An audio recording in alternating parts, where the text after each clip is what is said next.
Alright, YouTube, it's Shadow King Nazu, and I'm here with my review of Bumblebee. Yeah, I know I'm severely late for the review of this movie, but I just never got the chance to watch the movie up until this weekend. So I saw Bumblebee on DVD this weekend, and for those of you who don't know, Bumblebee is the sixth Transformers movie, though technically it's the first real Transformers movie. Yes, unlike the other five, this doesn't take place in the Bayverse. It's a whole new start of Transformers movies that's actually getting things right. So Bumblebee is basically about this that character Bumblebee, the yellow Autobot scout, um, surviving the War of Cybertron, which as a part of the Autobot faction, which it seemed like they were on the losing end in this movie, as the Decepticons were getting ready to destroy their base, which I assume would be Iacon, and they were going to set up a base on Earth, and regroup, build their strength, and try to take back their planet of Cybertron from the Decepticons. And so Bumblebee takes an escape pod to escape pod to Earth, while Optimus Prime tries to fend off against the Decepticons, buying him some time.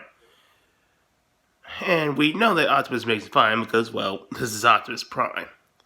Now, I gotta admit, the War for Cybertron scene looks excellent.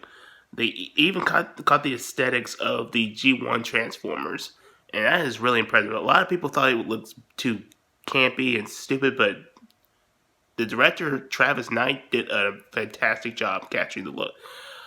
Really good job. We got to see Soundwave, Shockwave, even got to hear their voices. We even got a cameo from Starscream. Though, admittedly, some of them can be confusing because some of the other Seekers look exactly like him, like Dreadwing. I mean, not Dreadwing, Blitzwing, yeah. Even though Blitzwing isn't a Seeker, then it's supposed to be a triple changer. And in some cases, it's supposed to have split personality, but they could change that, later film.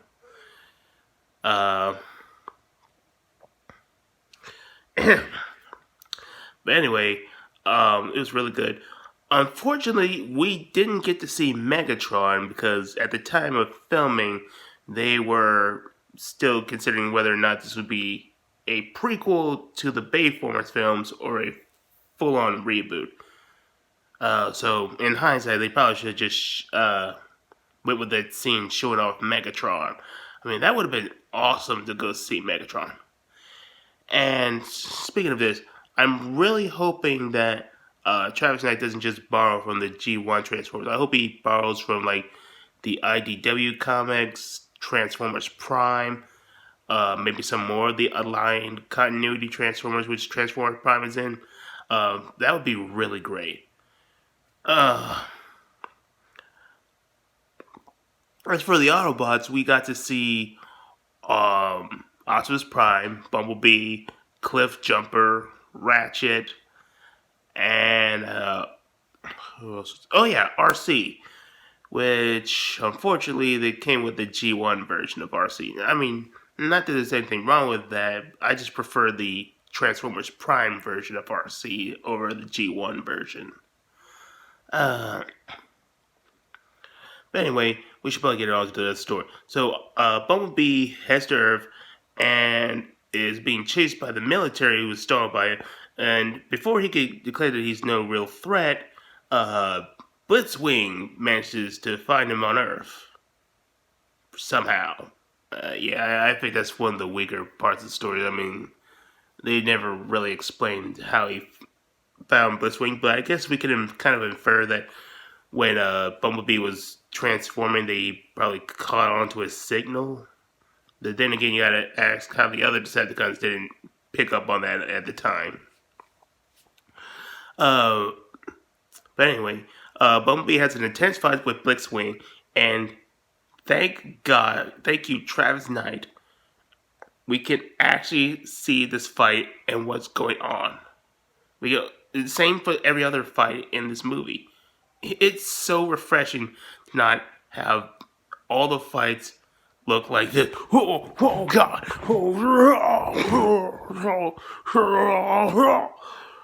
And just gurgling nonsense with incoherent things that Michael Bay just constantly fed us for like the past. See, it was 2007 to 2015. Yeah, I think like 8 years of Transformers. It, it just got so ridiculous at the time. Uh, I'm just so glad we could finally have a coherent battle that I could actually follow, and it looks pretty good. Um, so Bumblebee manages to defeat Blitzwing, but we might see him again in a sequel. This time, with maybe with this triple changer form and a split personality. Um,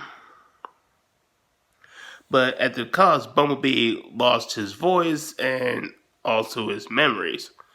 And we cut to the human character who decides to focus on is Charlie.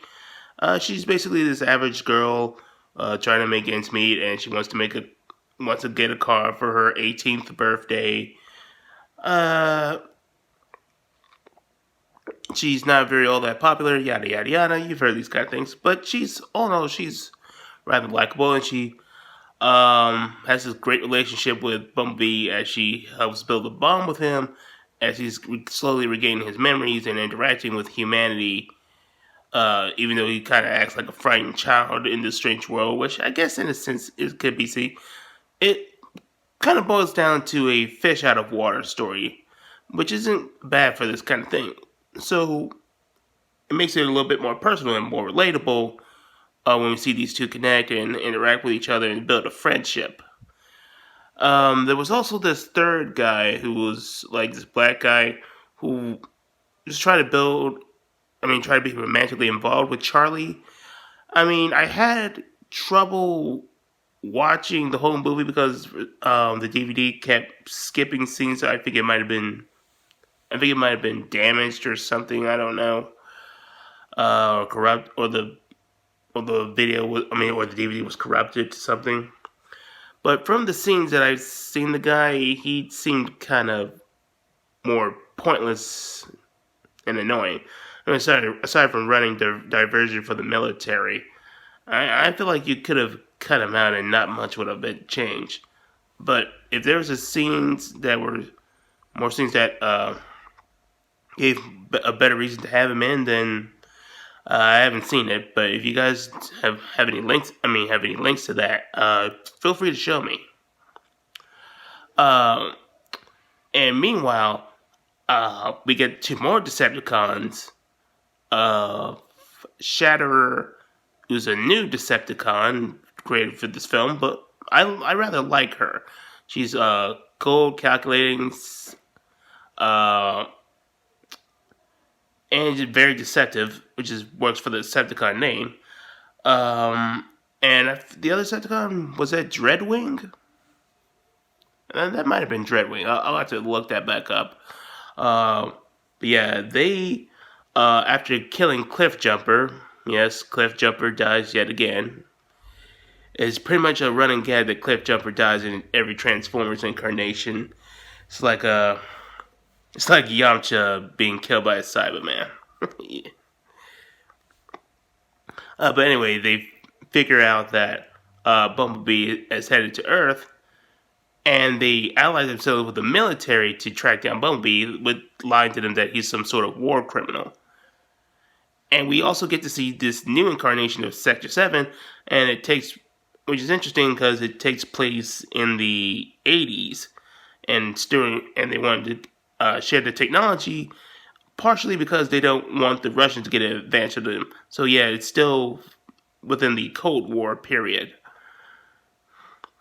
And because they helped them create technology with their sharing their technology, we ended up with getting the internet. So yeah, we got the internet thanks to alien technology. So they're still borrowing some ideas from the old Bayformers movies, like the Transformers were responsible for some of our technology, but it's not to the same severity as it was in the original Bayformers films.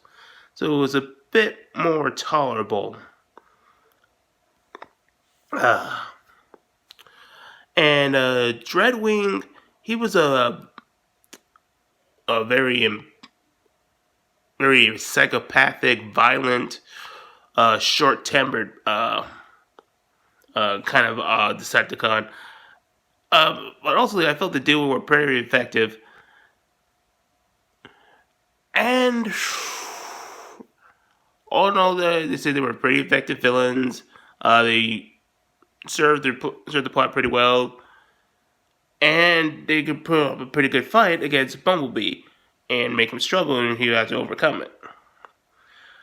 But ultimately, the whole thing ends with Bumblebee stopping the Decepticons from sending a message about sending an army so they could actually defend their new base on Earth.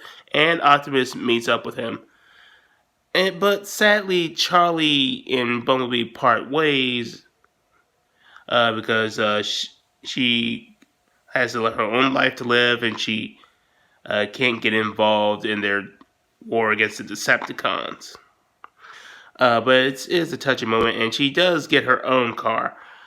Whether or not we might see Charlie again, who knows? Or we could see a new incarnation of Spike Witwicky.